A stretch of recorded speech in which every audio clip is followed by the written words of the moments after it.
Okay, so we're gonna get started now. So first I'm gonna introduce our two moderators for this event. Okay. So Jake Seidman is a 2L from Cambridge, Massachusetts. He is the policy chair of the Stanford Law Democrats and co-leads Stanford Law School's Prisoner Legal Services Pro Bono project. He's a proponent of making progressive policy in state and local governments. Prior to Stanford, he worked for the de Blasio administration as an urban fellow and spent this past summer as a fair and just prosecution fellow in the office of the San Francisco DA, Chesa Boudin. After law school, he hopes to pursue a career in public interest law and policy with a particular focus on making transformational changes to America's systems of criminal punishment. And also, Jake's parents are here, and they served in your administration when you were governor. Our second moderator is Bailey Ulbricht. Bailey is a 2L at Stanford Law School, where she's the vice president of the Stanford Law Democrats. Before law school, Bailey studied Islamic law in London as a Marshall Scholar and worked on aid projects on the Syrian border. She's the founder of the nonprofit Paper Airplanes, which provides live language and skills instruction through Skype to people affected by conflict in the Middle East. So now, last but not least, wanted to introduce our speaker for this event, Michael Dukakis. Michael Dukakis is the son of Greek immigrants. He was the 1988 Democratic nominee for US president and the longest serving Massachusetts governor. He graduated from Swarthmore College in 1955 and Harvard Law School in 1960. We won't hold that against you. He served for 2 years in the United States Army, 16 months of which he spent with the support group to the United Nations delegation to the Military Armistice Commission in Munsan, Korea. Dukakis won his party's nomination for governor in 1974 and is generally credited with digging Massachusetts out of one of its worst financial and economic crises in history. In 1986, his colleagues in the National Governors Association voted him the most effective governor in the nation. In 1988, Governor Dukakis won the Democratic nomination for the presidency of the United States. Starting in June 1991, Dukakis was the Distinguished Professor of Political Science at Northeastern and visiting professor at the School of Public Affairs at UCLA. His research has focused on national healthcare policy reform and the lessons that national policymakers can learn from state reform efforts. He and the late former Senator Paul Simon authored the book titled How to Get Into Politics and Why, which is designed to encourage young people to think seriously about politics and public service as a career. We are excited and honored to host Governor Dukakis and look forward to his insights about public service and the 2020 election. Right now, on the eve of this election, we're truly honored to have him here with us today. Thank you so much. I'm going to turn it over to Jake, who will get us started. Great, thank you, Daniel. Thank you, Governor. So we just wanted, as Daniel mentioned, we wanted to ask some questions about, the election, governing as a progressive, and your views on public service, as we are, a group of young folks who are very interested in public service and as lawyers.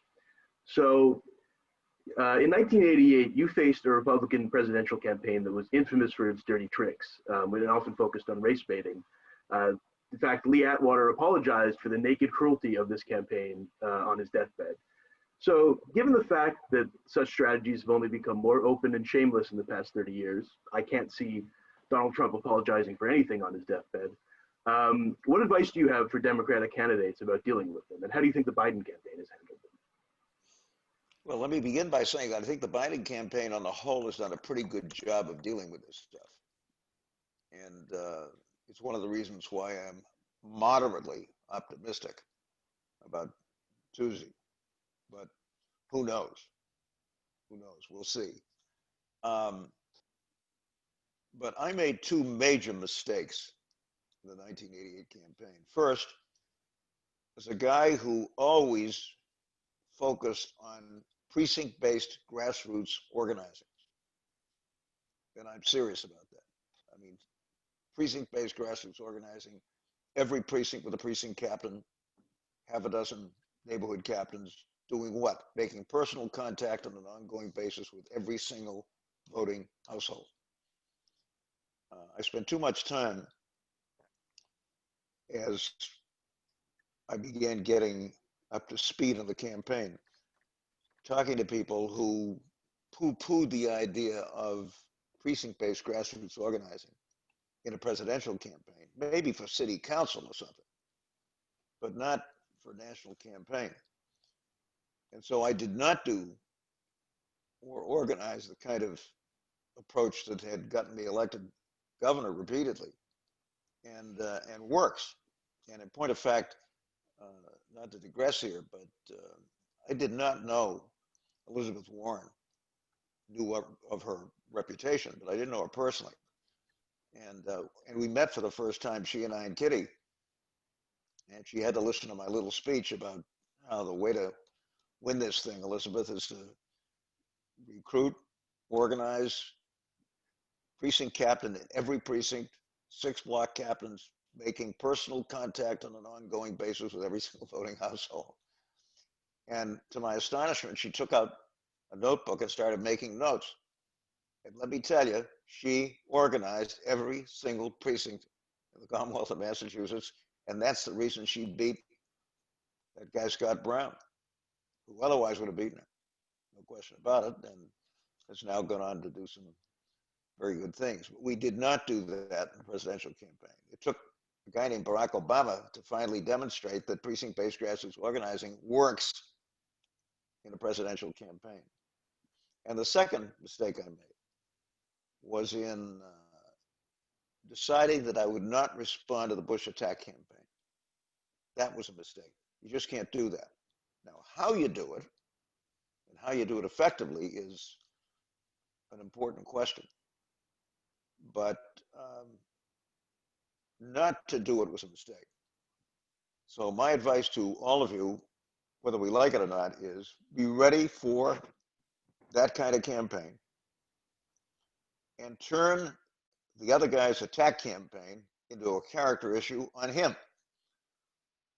That would have been quite easy to do because Bush came after me about the death penalty. And I don't know if you folks are aware of this. Jake, maybe you are. Massachusetts is the lowest homicide rate in America. Is that news to you guys? Probably is. It's the lowest homicide rate in America. It doesn't have the death penalty. And Houston, where Bush came from at the time, had a homicide rate 6 times the Massachusetts homicide rate, or 6 times Greater Boston's homicide rate. I never said that. It's kind of dumb in retrospect. So you've got to be ready for it, and you've got to try to turn the other guy's attack campaign into a character issue on him. And I, unfortunately, just failed to do that. Didn't take it seriously. And I think you can do that in most cases. So my advice to all of you, and I hope lots of you are thinking about running for office, is be ready for this stuff and turn your opponent's attack campaign into a character issue on him or her, and you'll be a lot better off than I was. Wisdom from a guy who lost. That's great sage advice. I think we're seeing a lot of the campaigns that young folks especially, are involved in, really looking to the grassroots and, shoe leather turnout. But I think it's a great. Not only that, but I think Biden, in a pretty effective way, actually, has done what I have suggested when it comes to turning the other guy's attack campaign into a character issue on him. Mm-hmm. And that's not easy to do with a guy like Trump, needless to say. But I think Biden has been pretty effective at turning his attacks into character issues on him. Mm-hmm. And if he wins on Tuesday, I think a lot of this will have to do with a pretty effective approach to that. So put that in your notebook and check with me when you decide to run for office. Great, fingers crossed, and we're all taking notes. So I wanted to ask next about governing as a progressive. So you were governor of Massachusetts for one term in the 70s and then returned in 1982, facing dire economic straits after 4 years of conservative government. Obviously, Ed King, who was the governor of Massachusetts from 1978 to 1982, was no Donald Trump, although like Trump, he was a Democrat until the mid-'80s, but he was also no liberal. He froze property taxes, he cut social spending, he introduced mandatory minimum criminal sentences in Massachusetts for the first time, and he attempted to bring back the death penalty. So some people might see analogies to the national situation right now with a Democratic administration on the brink of taking over the ship of state after 4 years of Republican mismanagement. Knock on wood, obviously. But what was your approach to returning to government in a situation like this? And how did 4 years in the proverbial wilderness help you prepare? Good question. Well, to begin with, speaking of polls, which we haven't talked about, but everybody's talking about, I was 40 points ahead of King with 5 weeks to go in that primary. And I lost. I want to repeat that. I was 40 points ahead in the polls with 5 weeks to go. Lots of folks thought I'd done a pretty good job, and I lost.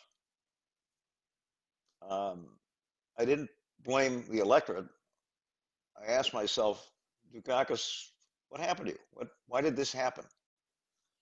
And I came to the conclusion, Jake, that I was a pretty good talker, but I wasn't a very good listener.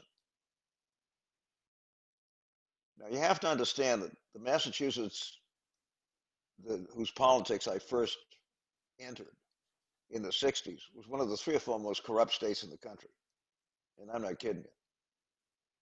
So a lot of what we did during my legislative career was to try to clean the place up, reform it, reshape it, install tough standards when it came to integrity and conflicts of interest and all that kind of stuff. And I think on the whole, we were pretty successful. But I wasn't a very good listener. And that's one of the reasons why I lost in 1978.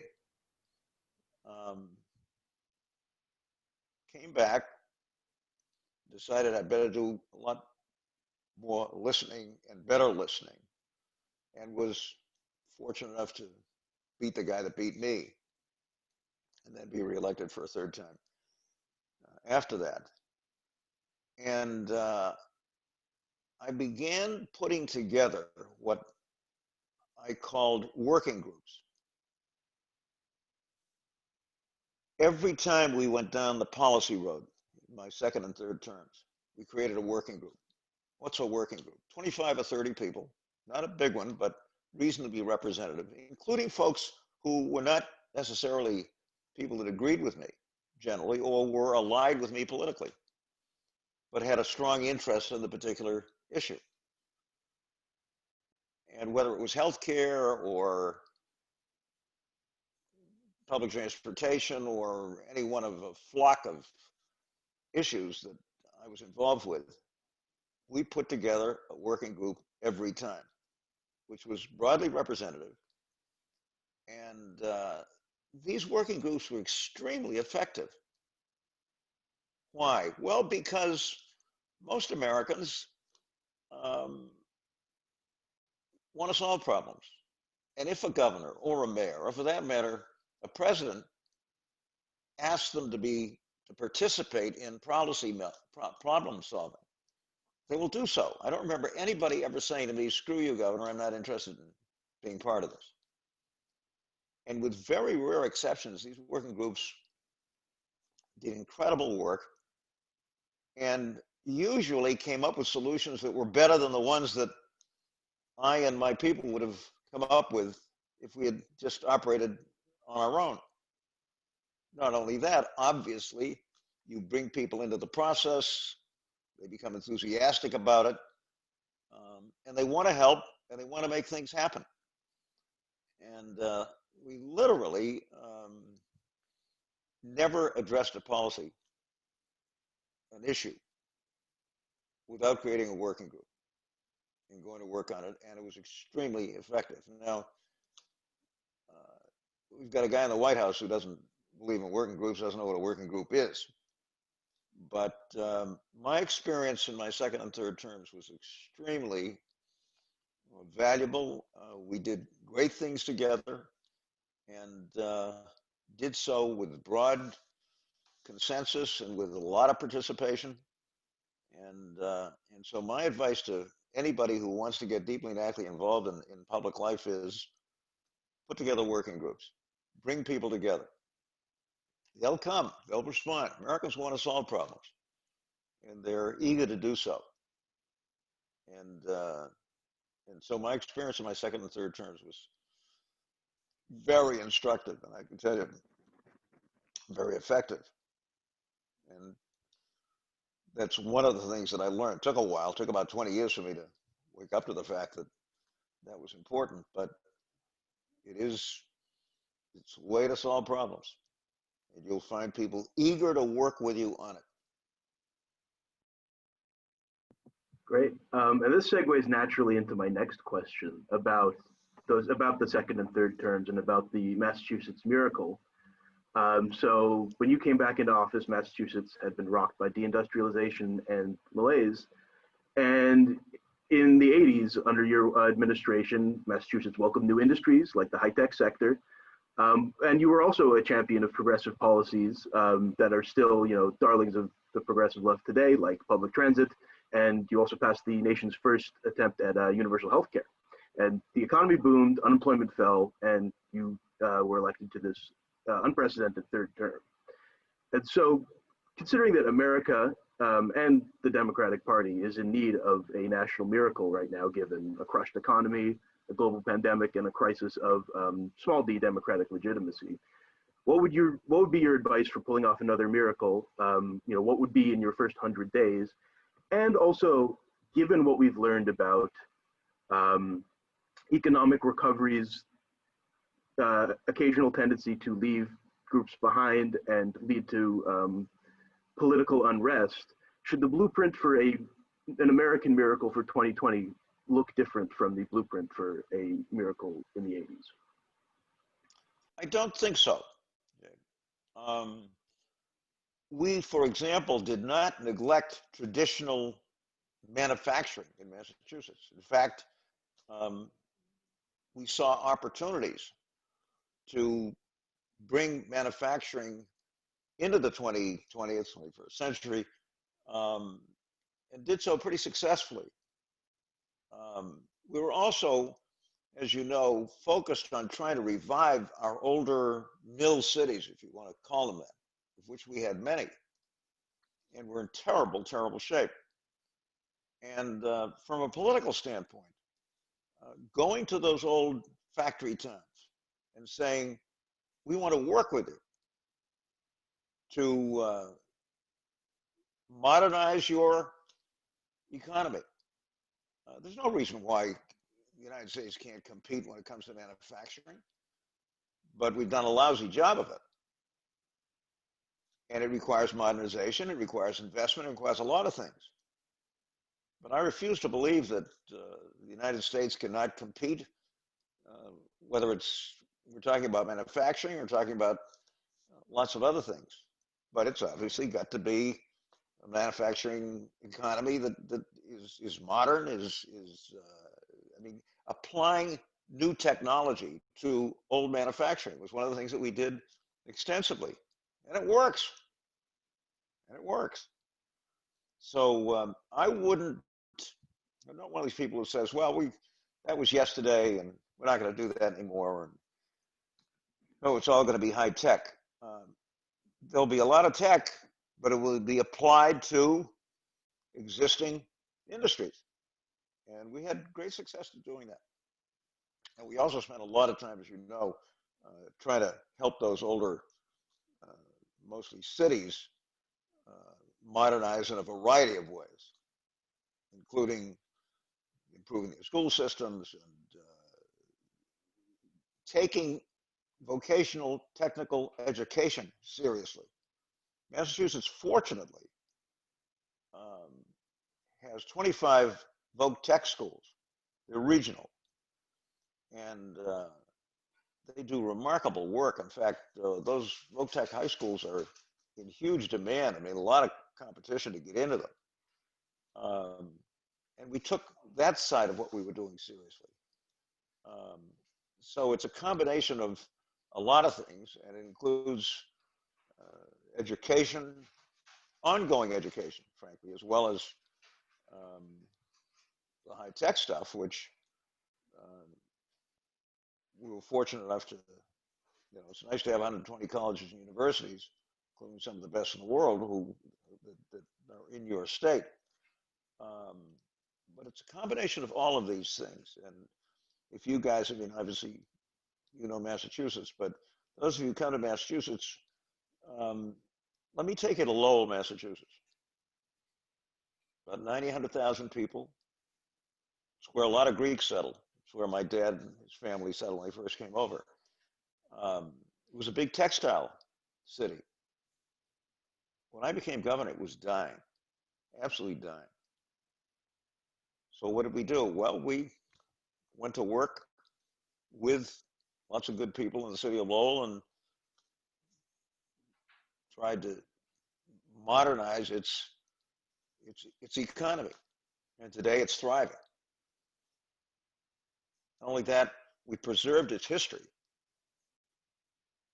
And it's a historical community these days. It's a combination of a lot of things, but it's not a question of saying, see you later to traditional industry. We're going someplace else, because there's lots of potential in some of that traditional industry, but it needs modernization, it needs investment, it needs that kind of thing. And we were successful at bringing that kind of change and innovation to many of our older communities.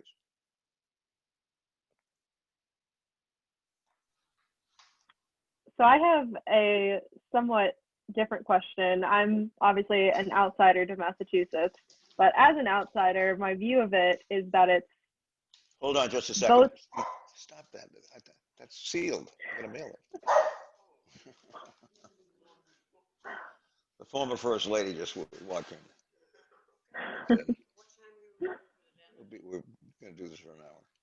We're going to do this for an hour. About a half an hour. Okay?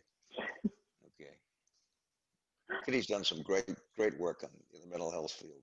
Really very proud of her. She's done great stuff. Anyway, sorry, go ahead. Cool. No worries at all.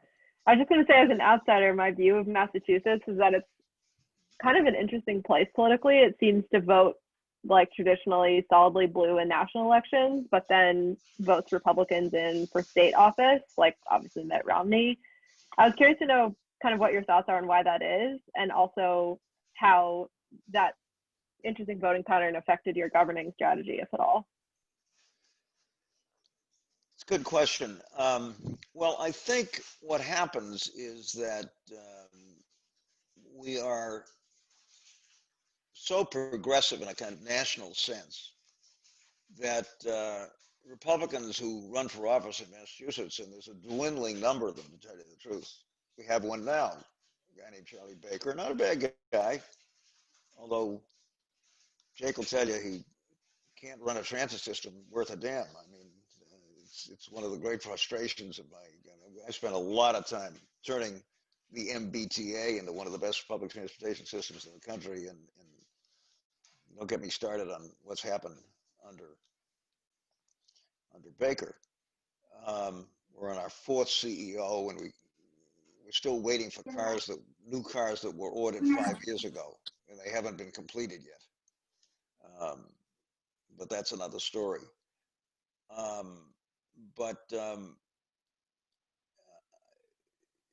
think one of the appeals that progressive Republicans, and if you're not reasonably progressive as a Republican, you're not going to get elected in Massachusetts, is the notion that if you let the Democrats take over, there's no telling what they will do. And I don't buy into this. Patrick was a fine governor, and we've had very good Democratic governors. But that's one way that these folks get elected. And the same was true back when Bill Weld ran for governor. Same basic appeal. And one of the things that if you're a Democrat and you're running for governor, one of the things you better do is connect with people in a way that convinces them that you're not going to be taken over by somebody. You're going to be relatively independent, even though you want to work as a Democrat to do good things. I think on the whole, I was able to do that, and other Democrats, Patrick certainly was as well. But it is an interesting. Better watch these guys, because if you elect them to every single branch of state government, they'll run away with it. I don't think that's true these days, and I'd like to think we're not only progressive but take integrity very seriously. But that's how some of these moderate Republicans do get elected, and more power to them if we don't deal with that. Yeah, it's kind of interesting. I mean, I'm obviously from Maryland, and we solidly vote blue, but have the same thing. Yeah, yeah. Your guy Hogan seems to be a reasonably progressive guy who is not loved by the rest of the party and dissents often as a Republican from what's going on the Republican side of things. Yep, absolutely. And I think especially now with the Republican Party becoming synonymous with the party of Trump, like he's been able to kind of paint himself as an anti-Trump. Right, but right. anyway, I have another question for you, and then we'll probably open up to audience questions, which is about public service. So obviously, you even mentioned this at the beginning, like the importance of trying to get young people interested in getting involved in politics, either as candidates themselves or supporting other candidates. But I think part of this conversation, and this is something I've been thinking a lot about, is when we're thinking about the next generation of political leaders, making sure that it isn't just the most privileged members of our society interested in running for political office, but also people who come from traditionally underrepresented communities, and making sure their interests and voices are amplified in particularly like elected positions that are very public. So I was just curious to know how you've thought through that balance in your own career, and sort of what advice you have for people like the next generation kind of entering. Well, it may sound crazy to all of you, but I had Greek Americans. My parents were Greek immigrants, came over, were both remarkable people in many, many ways. But they were immigrants, teenagers, kids. My dad was 15, my mother was 9. And I had Greek Americans say to me, when I began talking about running for statewide office, great, terrific, you can't win. I mean, a Greek can't win for governor of Massachusetts, but at least you're kind of leading the way for our kids. Used to get me upset. I mean, I was not running to lead the way for their kids. I was running to get myself elected, and was able to do so. But the politics of Massachusetts, as I was growing up in those politics, were very ethnic. And at that time, you had certain ethnic groups that tended to dominate the politics of the state. And believe me, they didn't include Greeks or other smaller ethnic minorities at the time. And I'm serious when I tell you that even my own folks would say to me, we love you, but you can't become governor. We not only had a Greek governor, we had an African American governor, and a damn good one. And things have changed pretty dramatically. Now, what do we do about that? Go out and encourage young people from every single ethnic, racial, minority, non-minority, I mean, to get into this. And I think what we're now seeing, I mean, we now have had an African-American president. And by the way, don't you love the way Obama's campaigning? I mean, he's loose as a goose. He's relaxed. He's out there. He's having a good time, and I think making a real difference. I hope so, but I think he's making a real difference in terms of what's going on here. So the politics of not just of Massachusetts, but of the country have changed dramatically. And I'm seeing all kinds of young people from all kinds of newer immigrant groups getting deeply and actively involved in the politics of the country, and I think it's terrific. I think it's terrific, and if the examples that guys like me and Deval and others have set that encourages that, so much the better.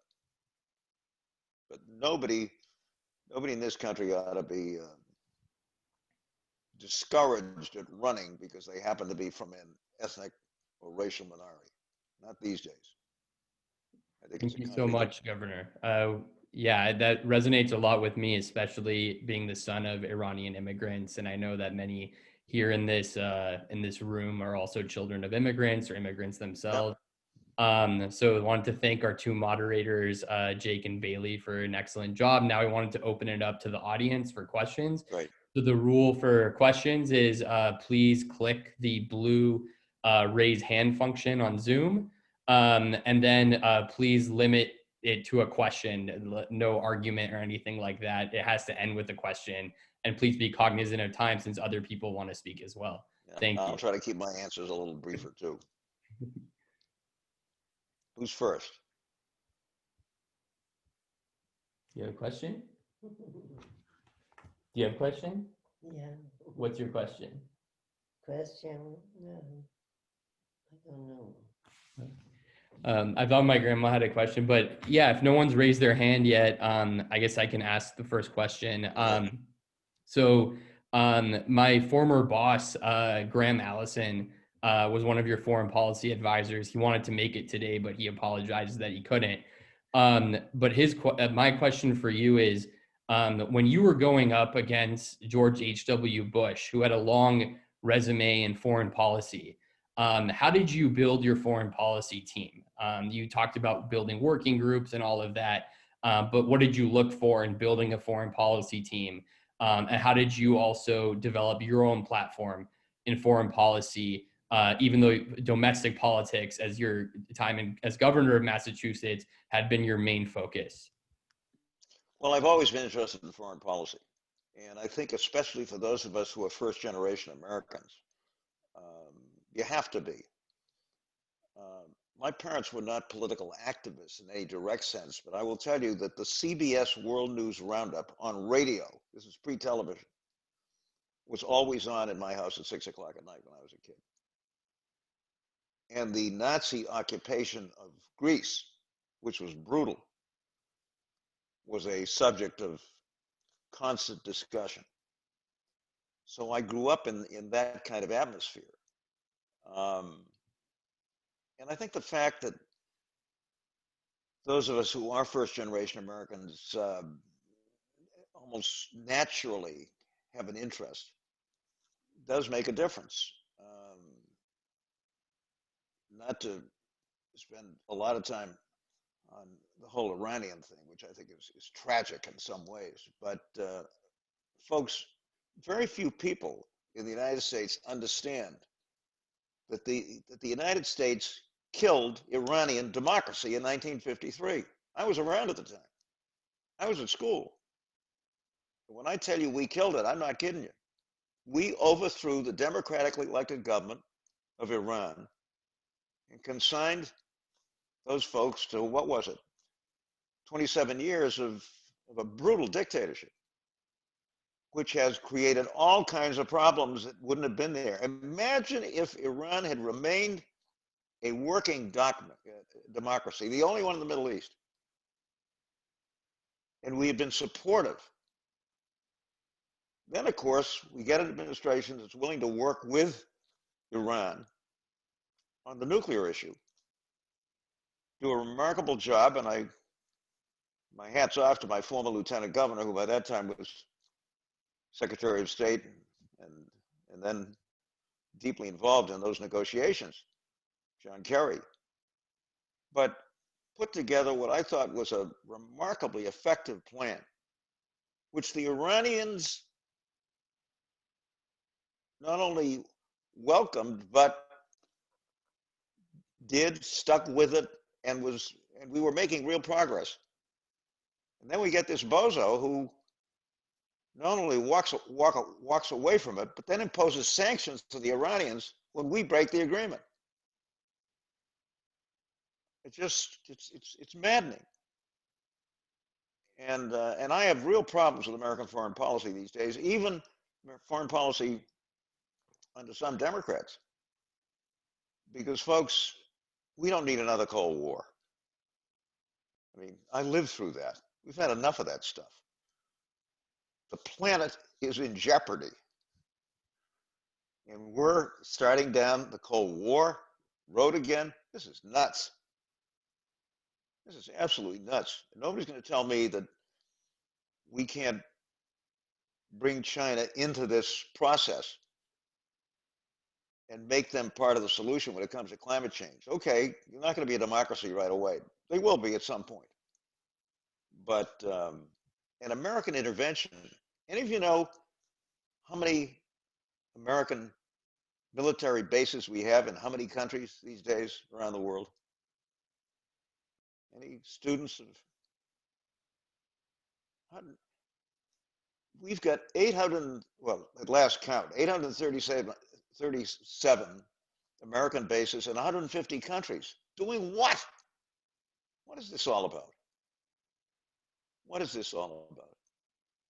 And I want this country to be deeply and actively involved in international affairs.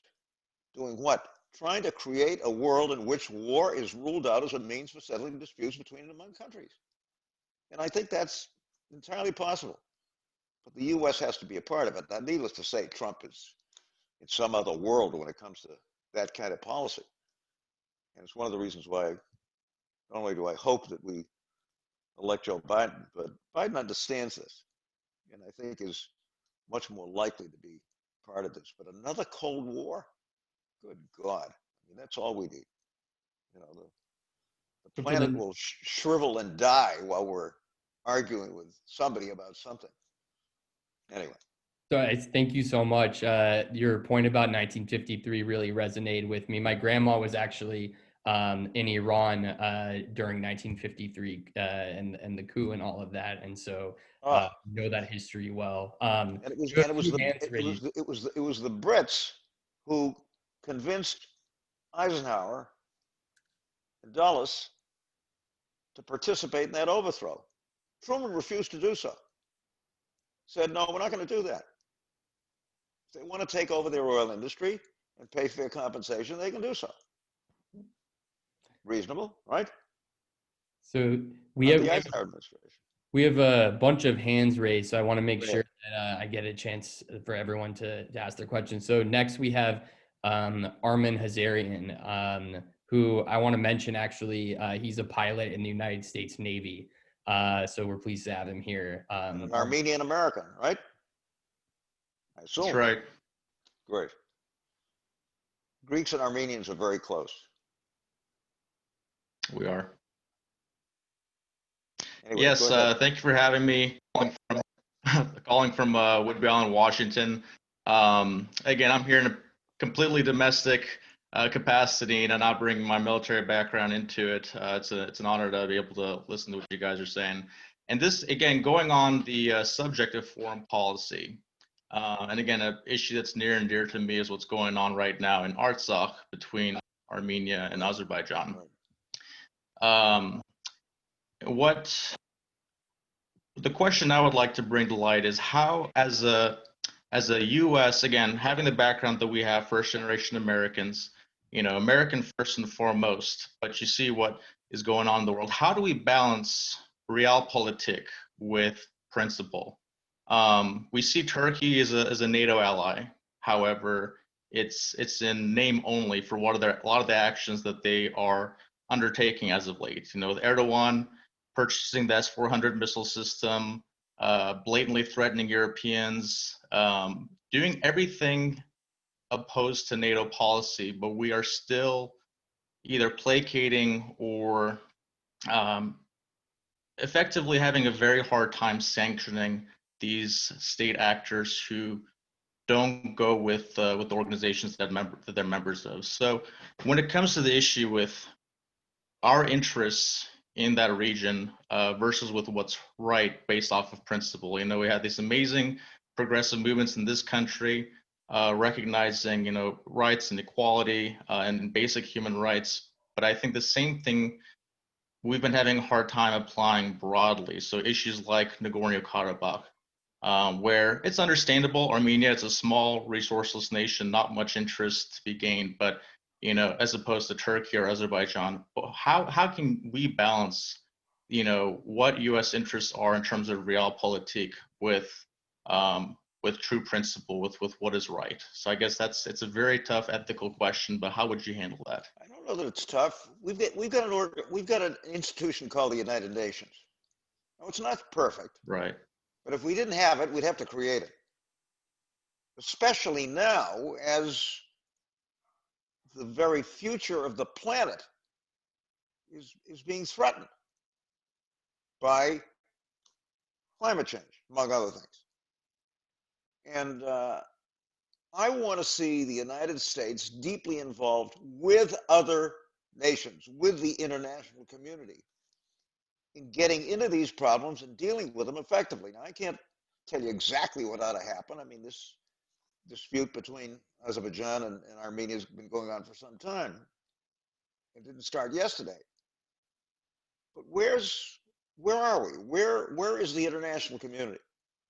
Where are these nations, large and small, that ought to be deeply and actively involved in trying to settle this problem? What's going on in Libya? I mean, what's that all about? What are we doing about it? I don't mean we, us, as a kind of single actor, but the international community with plenty of involvement from us and others. The climate issue itself is crying out for international cooperation. What are we doing about it? Now, Trump doesn't understand this. There's no interest in it. But I certainly hope, if things go as I hope they will on Tuesday, that the U.S. role, reflected in my judgment by very successful negotiations on Iran and nuclear weapons, a terrific result. A terrific result. I want to see that approach, and not just dominated by the United States, but part of international governance. I want to see that. You guys have got to be deeply and actively involved in this, because it's going to be your future. And I'm quite optimistic about this, but the United States has got to take an important role, not a dominant role, not a role where we do, you know, we're kind of dominating the thing. But, you know, I've talked about working groups. Well, that's what the UN is. It's a working group. Designed to do what? Designed to settle these disputes and these differences without people shooting each other. And I don't think I'm being naive when I say that. I think we ought to be able to do that. And this is a classic case. I mean, who's in charge? What's going on? Why isn't the international community deeply and actively involved in trying to settle this dispute? I don't understand it. But it seems to me it's something that the international community, with the United States participating actively, ought to be able to do so. And I hope we will, starting next Tuesday. For the next question, thank you so much. Does that make sense to you guys? I mean, feel free to be critical, but I just this one should be easy. And the fact that the international community, with the United States actively involved, seemingly unable to do that, troubles me greatly. That's all I can say. Thank you so much, Governor. For the next question, we have Guillaume. Yeah, hi, Governor. Thank you so much for being here. This is a real treat. So my family. Where are you from originally? Where's home? Well, yeah, that's what I wanted to touch on. My family's originally from West Virginia, but I was born and raised in France. That's my where you got. question- That's where you got the Guillaume. That's right. That's right. So in some sense, I'm both a fourth generation Italian American and a first generation French American. So kind of a mix of both there. Great combination. Yep, it's not too bad. But as I said, my family is from West Virginia, and my partner's family is from Pittsfield in Massachusetts. Okay. Both nominally rural areas that have both gone through a lot of deindustrialization over the past 50 or so years. And having spent a lot of time in Pittsfield recently, I was very shocked to see the contrast between Pittsfield and West Virginia, in the sense that Western Mass has developed just a tremendous tourism and arts and culture industry, which has Don't forget Mass Mocha. Wonderful place. Was there in One of the proudest. One of the things I'm proudest of about my governorship was what we were beautiful museum and great barbecue, by the way, in Mass great Mocha. barbecue and lots of jobs created by these arts institutions. Well, so that was my question. That's clearly been a very successful model for Western Mass. Right. West Virginia's been trying for decades to get tourism and arts and culture revenue to come to the state, but hasn't been as successful. How can we export that template, and what other templates can we use in rural areas that are suffering from deindustrialization?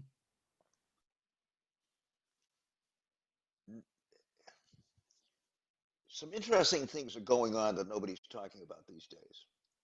One of them involves a partnership between Silicon Valley and I think Kentucky. West Virginia may be involved, in which young people going to community colleges, being trained as computer programmers and others in high tech, are working remotely with Silicon Valley firms that are looking for these folks. These kids make about $70,000 a year. It's a king's ransom. You're talking about West Virginia and Kentucky, and they're very good. Why aren't we doing more of this? Why aren't young people in West Virginia and Kentucky working for Silicon Valley firms that desperately need these kinds of folks? Apparently can't find them in California. And I think there are all kinds of these kinds of things. Who would have thought that an arts institution in North Adams, Massachusetts, which was in terrible shape economically, would become 300,000 people visited Mass Mocha last year. It's a job center. It's been hugely successful. West Virginia is an interesting place. And I think it has a great future ahead of it. Why aren't we working at this? And frankly, I fault my own party as well. We're not taking what I call regional development seriously. We're not making, the Republicans don't at all, but we're not making that an important part of our platform.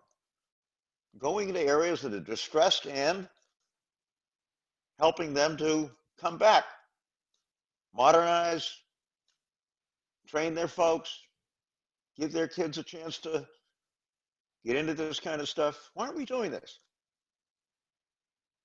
West Coast, pretty good shape. East Coast is in good shape, and then the center of the country. No wonder people are upset at us.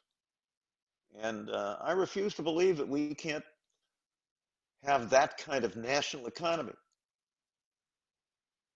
And I saw enough about it in miniature in Massachusetts back when my own state was in terrible shape. Western Massachusetts was part of that. Today it's thriving. Who would have thought that the arts would be one way to do that? But we're not the only place that could take advantage of that. But it does take leadership, and it does take a certain amount of investment. And it works. It really does work, and the Berkshires are a very good example of it. I'm cognizant of the time, so I'm hoping, if this is okay with you, Governor, that We do a lightning round where the three people who have their hands raised, they each ask their question very succinctly, and then I'll make my answers. you can a little answer shorter. them. So Seamus, Benji, and then Brian, if you can just quickly ask your question to the governor, and then Governor Dukakis will have the chance to respond. Thank you. Governor Dukakis, thank you so much for being here. In the 2016 election, now probably even more so in 2020, there is a historic gender gap in presidential candidate support across racial lines. What message or policy proposals can future Democratic candidates use to try and fix their problems with men voters? And then Benji, can you ask yours as well, and Brian, and then we'll go. We'll give Governor Dukakis a chance to respond to all of them. Yeah, absolutely. Thank you so much for being here, Governor. I want to build off Jake's first question. The Willie Horton ad is one of the most infamous in political history. I think we see the right continuing to employ law and order rhetoric to attack Black Lives Matter, anyone who's pushing for criminal justice reform. And I just would be curious how effective you think that is right now, and what's your advice to Democrats to push for criminal justice reform without being branded as soft on crime? Okay. And then last but not least, Brian. Yeah, thank you, Governor. In an earlier answer to a question, you mentioned how you used to watch CBS in the evenings with your family. And We didn't watch, we listened. Listened, excuse me. It was on radio. But one thing I've been thinking a lot about is the lack of this common narrative in media today and how everyone is so segregated. Do you have any advice on how to regain a common understanding of facts so that we can actually debate policy around that same core set of facts that we used to do? Okay, let me be as quick as I can on this. I'm not sure I have an answer to your question. You know, I'm one of these guys. Sorry about the dog. I don't know what it's doing here. I think my generation really is having difficulty understanding social media and all this kind of stuff.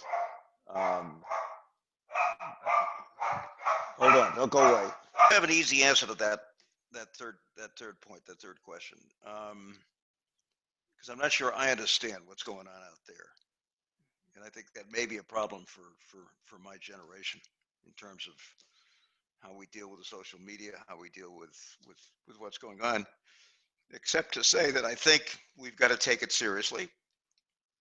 We've got to have our own effective media strategies, if you will, and get our heads around this in a way that makes a difference.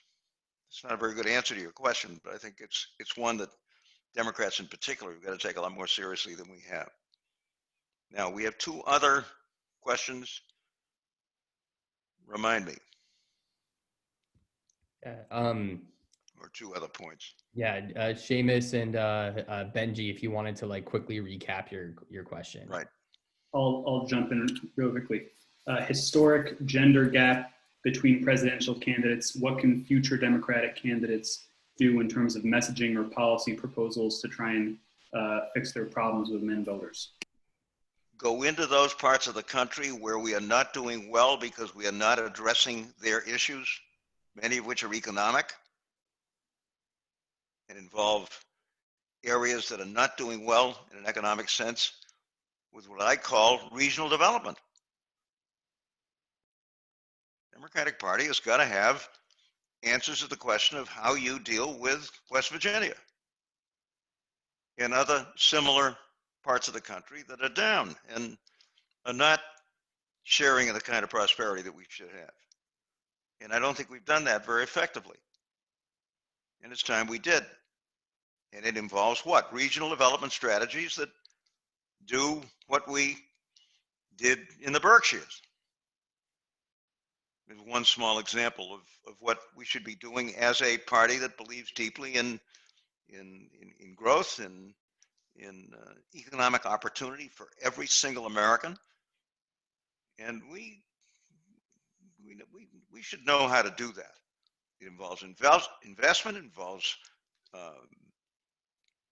looking at these areas as we did, for example, in Western Massachusetts, and looking at their strengths as well as their weaknesses, and taking advantage of those those strengths and investing in those regional economies.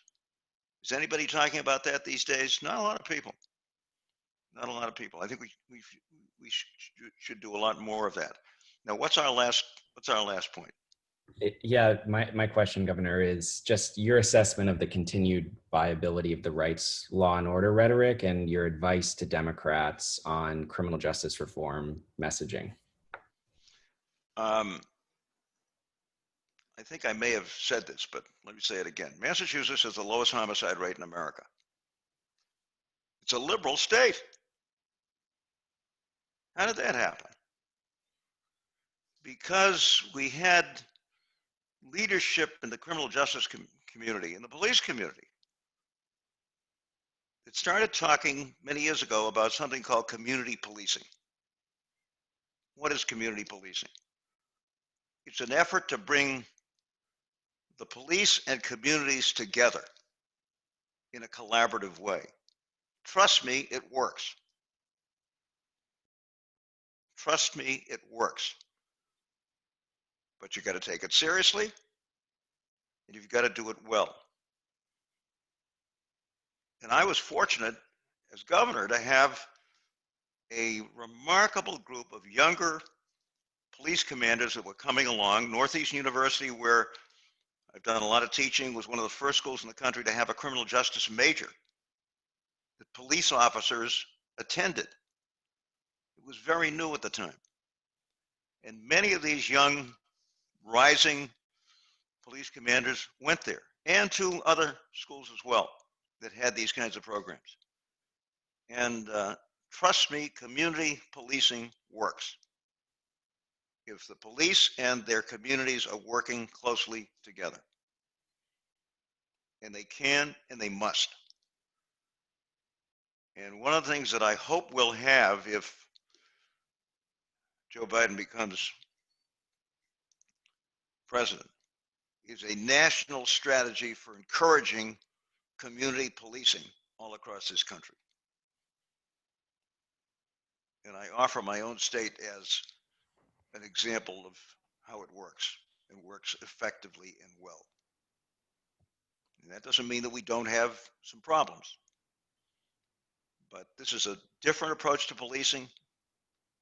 It's an effective approach to policing. And I'm very proud of the fact that I live in a state which pioneered this and on the whole does it extremely well. So when it comes to criminal justice reform, I think we have the answers. We just got to get deeply and actively involved and build those kinds of relationships. Any of you from Los Angeles? Nobody? In San Francisco. Well, yeah. You know, a guy named Bill Bratton was recruited to come out and deal with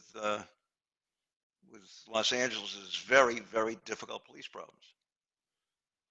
He worked for me before he went to Los Angeles. And he was a huge advocate of community policing. And police community relations in Los Angeles these days are dramatically different and better than they were in the old days. I mean, dramatically different. And one of the hopes that I have, and maybe this is a good way to end this, is if we're successful in this election, if Joe Biden and a Democratic administration are elected, I hope and I believe that community policing will be an important part of what that administration does. And trust me when I tell you, it makes a difference. It makes a huge difference in how people relate to their law enforcement folks and vice versa. And we've seen it here, and it does work. And we need it in every single community in America. And I hope we'll get it. And it's a good way in which to wrap this up and hope that we're in a position to do that as a result of the election. But I've seen it work. It does work well, and it involves people and communities actively in law enforcement, and we need that. Need it badly and need it now, and I hope we can get it. Anyway, it's been great to have a chance to chat with you guys. Yeah. A few of you have ties to Boston, but if you don't and you come here, m.dukakis at northeastern.edu, just email me, get in touch, and be more than happy to spend some time with you. Well, thank you so much, Governor, on behalf of the Stanford Law Democrats. This was a real treat. It was an honor to have you, and we learned a lot. So thank you. Well, And I wanted to, before everyone leaves, I wanted to make a very quick announcement that the Stanford Law Democrats right now are doing a phone banking session for Sarah Gideon, who's running to unseat Republican Susan Collins in Maine. And we'll also be sending other emails and information about things you can do last minute right up to the election so we can get Trump out of the White House. So thank you everyone for coming. Thank you so much, Governor. great to do it, and stay in touch and stay involved. Thank you so much. It was really, really wonderful to talk to you. Thanks so much. Appreciate it. Okay.